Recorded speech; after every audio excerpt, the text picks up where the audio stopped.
everybody, welcome back to another video. So today I wanted to talk about Quaker Parrots, and I feel like I'm probably going to be smacked during this video because you're probably not going to like what I have to say. You're probably going to talk over me as well. Now, I'm sure you've heard that Quakers are pretty notorious for being difficult. Little gremlins. So I'm going to talk about what makes Quakers exactly so difficult. And I do want to point out a few things. One, this doesn't mean that every Quaker parrot is the same. They all have varying personalities, but they have common traits. The other thing I do want to say is that I've already heard two people tell me, and I was very surprised to hear, that they prefer to deal with a cockatoo rather than a Quaker parrot. No clue if this applies to everybody, but I was very shocked to hear it twice.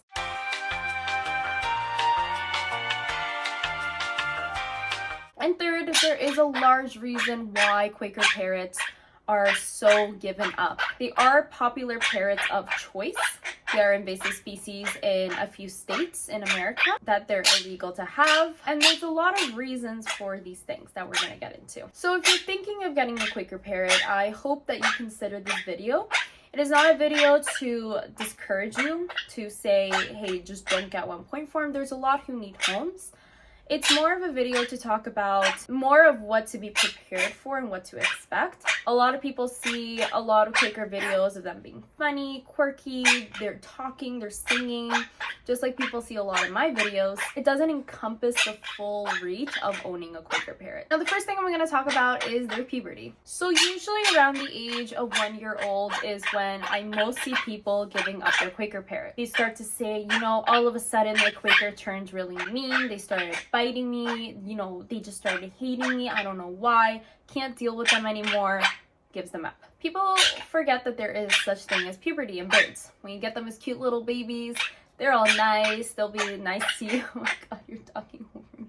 They'll be all nice to you. They'll love you. They'll cuddle you. And then they reach their little puberty season where they get all hormonal changes, and they become very difficult to deal with.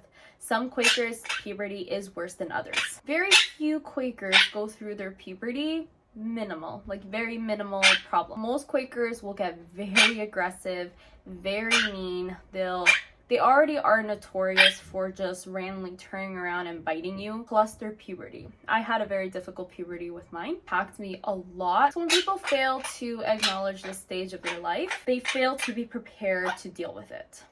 Now, I hope nobody's Quaker puberty is that bad. It lasts from a year old to 2 years old. It can come a little earlier, it can end a little earlier. I do have videos on how to deal with their puberty, how to deal with hormonal behavior. There is ways to just minimize it, to not aggravate it any more than it already is. So check out that video for sure. Now, the second thing that makes Quakers very difficult, they're random turning around and biting. Now, there is a lot of instances where, you know, I'm with Lisa, she's right here, I'm giving her some kisses, and then just suddenly, boom, bites me. Now, here's what I want to point out that a lot of people got upset about for the last video I made very similar to this, was just because I say bite, people automatically imagine tear your skin apart, start bleeding. I don't mean this at all. If they are getting to that point of aggression, you are definitely doing something wrong. They definitely are very mad. You fail to read their body language. They don't trust you. I have a video as well on different degrees of biting and what they mean. When I say they just randomly turn around and bite you, I mean like a light to pinch kind of bite.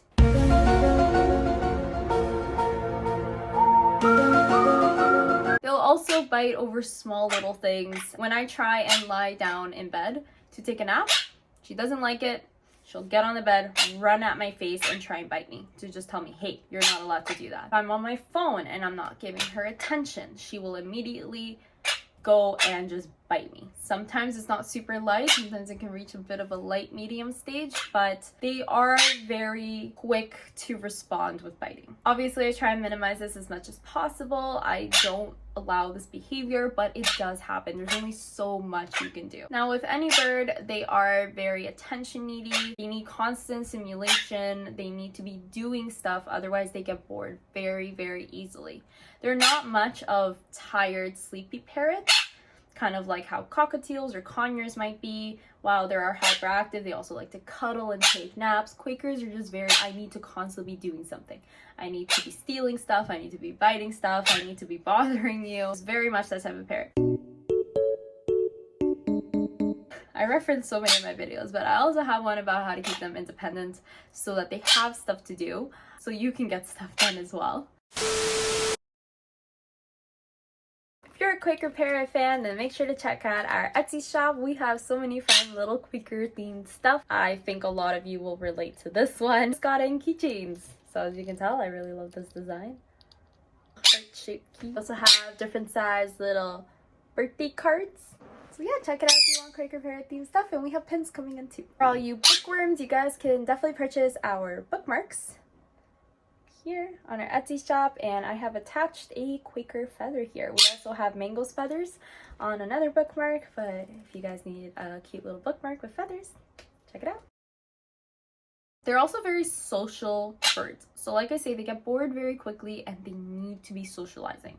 It helps a lot to have a Quaker and another bird. I'm not saying go out and get another bird, that is the solution. Do your research if you are prepared to get another bird. Have a second bird. That increases the money that you spend, increases the time that you need, the mess that you have, and you need to take out to bond them. But they are very socially needy. They live in large communities out in the wild. They build large nests. They kind of look like this. They are just very community social birds. The thing that makes them difficult, Quaker parrots as well, don't give much warning when they are reaching their overstimulated state. Okay, I've been told I've been pronouncing this wrong. Cakes? I've always been saying cakes, like a little birthday cake. Hikes as well have this problem where they get so excited, they reach this little threshold of being so excited and emotionally stimulated where they kind of snap in a way, and then they become very aggressive and mean, and you're just kind of like, whoa, I thought we were having fun. It's such a fine line between having fun and reaching that overstimulated state that it's so hard to like calm them down in time. I have been terrible at this many times. I've sort of caught it a few times. Sometimes I reached it a little too late, where we're playing, we're singing along, we're like getting her hyped up, and then suddenly she just like gets so excited, like a little bomb, you know, just like going like this, and then boom, and then she starts fighting, she starts getting aggressive, she starts aggressively playing, kind of, you know, that's a better way, they're aggressively playing. So suddenly that playing turns into, and they're very notorious for laughing while they bite, up to you, biting you a little too hard, and then laughing about it and running away, and then biting you again, and then every little movement you make, they're like responding with aggression because they just reach like sensory overload. You learn to start to catch on to this. Now when this starts happening, we have to stop the playing, we have to stop the game, start calming her down, maybe take her for a shower if she's way too overstimulated. Otherwise, the aggression and the biting starts getting harder and harder and harder and harder, and that's where you end up with the bleeding. So you do want to be cautious of that. I'm not saying don't play with them, don't get them happy, don't get them excited. Just start to learn that little threshold and learn what helps calm them down.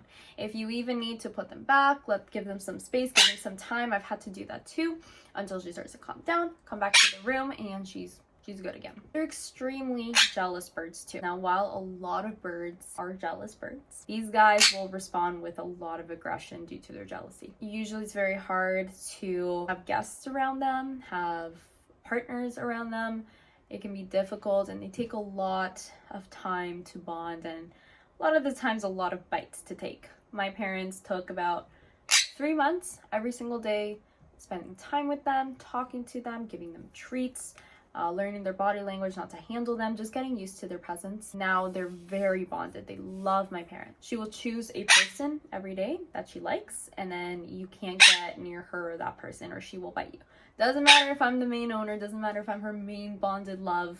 She chooses, for example, my mother. That's it. My mom has to deal with her. My mom has to help me put her back. My mom has to help me bring her to the shower. She wants nothing to do with me. They are not great family pets. There's a few parrots who are quite good with families, with children. They're not too bad if they're properly introduced and trained. I don't recommend Quakers. Like I said, they are very jealous, they're very aggressive. It's very difficult for a child to pick up that the threshold I was talking about. And like I said, that social need, when the main bonded guardian puts their attention towards a child, then it's a problem. They're gonna see that child as, I need to get rid of you. You are dead to me. And that's another reason why a lot of Quakers get rehomed, because they suddenly attack the kid. They don't like the kid. They're like, well, you're taking away my attention and I'm gonna attack you nonstop, and it gets really difficult. So I don't recommend them for anybody who plans to start a family, who wants kids, who has kids either. I've seen way too many Quakers in adoption sites because of these reasons. There's like a list of reasons, you know, had a kid, they hate the kid, suddenly became aggressive. All the reasons I'm stating, I see them because people were not prepared for this. Like any parrot, they take a lot of patience, a lot of love, a lot of scarring on your hand. I have a lot. Yeah, that would be like the main 5 points I have about Quaker parrots. For anybody thinking of getting one, just consider these things. Consider if they suit your lifestyle, if they suit your personality, if you are like, yeah, you know what, I can do this, that's fine with me, I really want this parrot. Or if you are like, you know what, maybe these traits are not something I personally would like. There's many parrots with many different personalities. With that, concludes our video. Hope you guys enjoyed it. Make sure to like, hit subscribe. Make sure to check out our social media links down below, as well as our Etsy shop. We'll see you guys next time. Bye-bye. Yeah. Bye-bye.